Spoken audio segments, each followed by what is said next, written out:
What's up, Pyromaniacs? Pyrostasis here. We are back in Call of Duty Black Ops 2, doing FFA on Showdown, rocking the Remington 870. This is the same setup from the build I showed you guys yesterday.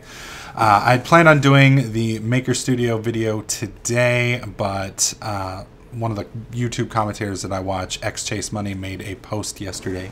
Kind of got me thinking, and this clip was a little bit longer than I wanted for Maker Studio anyway, so we decided to do a different one. So today's topic is basically going to be YouTube ethics, where we're going to be talking about methods that, most of this has been, dedicated to proper ways to grow your channel.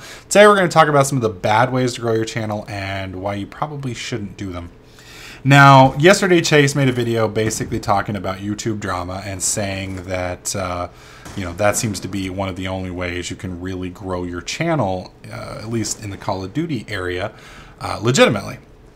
And, that it was kind of a bummer for people who make, good content but have a hard time getting noticed. And, networking will get you so far, but, it's not going to blow you up like drama will. And to an extent, he's right. We're going to talk about iFly. iFly was a small YouTube commentator back in May. He had about 5,000 subscribers for Call of Duty, and he had good content, but he wasn't big by any means. Well, he got into kind of a drama war with Raw Instinct. He had some pretty damning evidence that kind of made Raw Instinct look like a piece of shit.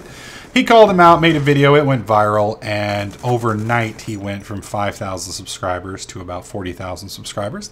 And in the past 5 to 6 months or so, he's gone from 40 to, I think he was at 95, 96, somewhere around there last time I looked. And that worked out really well for him. However, for most people, drama isn't going to work out well, and it can bite you in the ass.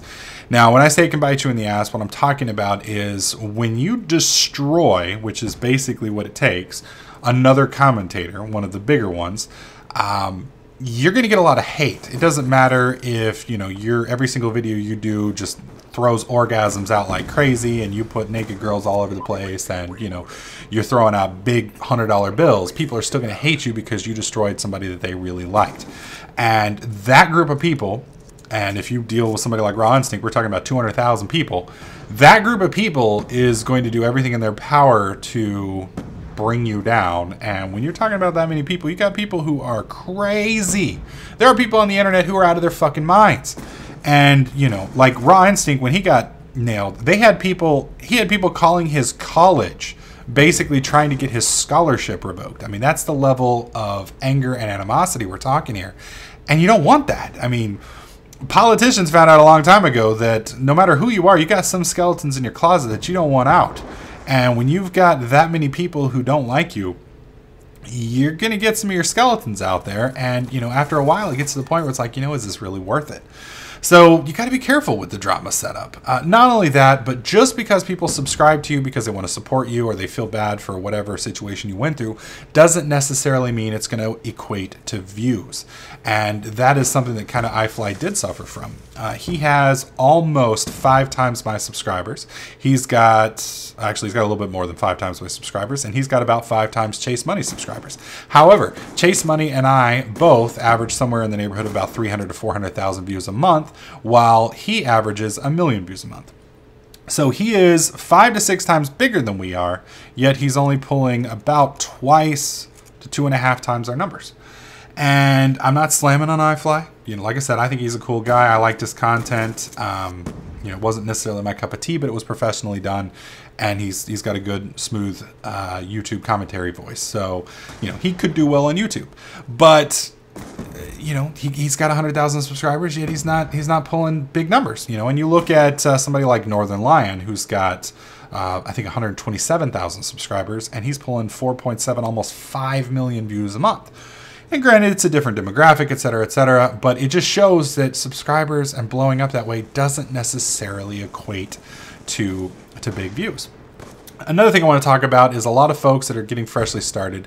They talk about, like I gotta bot my views, otherwise people aren't going to find me, and then I can get partnership, and then once I have partnership, it'll be good from there. Don't bot your views. Don't do it. it's going to bite you in the ass 90% of the time. Anybody who knows anything about YouTube is going to be able to spot that you're doing it. And, you know, YouTube doesn't fuck around. They're like the mafia. You piss them off, you screw them over, and they will shut you down. They will blacklist you from AdSense. They will keep you from getting into anybody's partner program, and it's not worth it. You know, and I had a guy last week tell me, oh, well, I only bought like 200 views a day to pad my numbers a little bit so that I can get partnered, and they're not going to notice the 200, you know, the 200. It doesn't make any sense. You know, yes, they can notice it. They know exactly where all of your traffic comes from. They have extensive stats. That's how they make their money. You know, they track everything everybody does on the internet. And it is the equivalent of going and robbing a 7-Eleven for $5. You know, you are committing YouTube armed robbery, and if you're caught, you're going to pay the ultimate price for such a small gain. I mean, 200 views a day is nothing. You know, you're not going to make any money off of that. You're not going to grow effectively with it. You're not going to get any more subscribers. It's just pointless. Don't do it. It's retarded. So you're risking your YouTube channel for nothing. Finally, I want to talk about giveaways, and there are a lot of channels out there who have grown super huge giving giveaways. I'm not going to drop any names, but you want to be careful with doing giveaways, because then you grow your channel based on what you were giving your people, as opposed to your content, your personality, the relationship that people will grow with you. It's more about, you know, daddy, I want this, daddy, I want this, as opposed to, you know, oh man, you're an awesome commentator, I really love your work. And I don't know if you really want to go that method. Some people do giveaways occasionally, and, you know, if you want to do that, that's fine. You know, feel free. But for me personally, you know, and I'm not saying don't give anything back to your subscribers. Don't take it that way. I love my subscribers, and if I had the money to do so, I would definitely love to be able to give them certain things. But what I'm talking about is the people who aren't doing it to give back, but are doing it to grow their channel. People who run giveaways, you know, 2 or 3 times a month, and they're targeting it at expanding their channel. And I just think it's a wrong way to go about it. Because if, you know, God forbid something should ever happen financially to you to where you're no longer in that position to where you can buy an Xbox 360 2 or 3 times a month to give away, what's going to happen to your channel then? You know, people are there for the giveaways, and some of them are probably there for you. But as soon as the giveaways dry up, you know, it could come back and bite you in the ass. So my point is, it may take you a little bit longer time to grow your channel legitimately, but I think when you do that, you're going to do a lot better off than you will if you try to use any of these illegitimate methods. Assuming you don't get banned, it's probably not going to be good for your channel's longevity, or for the content, or for the type of people that you're pulling in.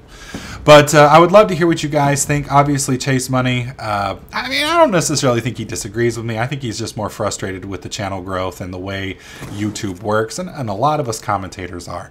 So I'm going to link Chase Money's channel in the description below. I'd highly recommend taking a look at him. He is absolutely fucking hilarious. He does great COD gameplays, and just his facial expressions and his voice are to die for. So I would definitely recommend going over there and checking his channel out. Let me know what you guys think in the comment section below. Do you agree with me that these methods should not be used? Do you think I'm an idiot and these methods definitely work? Let me know in the comment section. If you liked the video, click the like button. Make sure you subscribe, and I'll catch you guys in the next clip.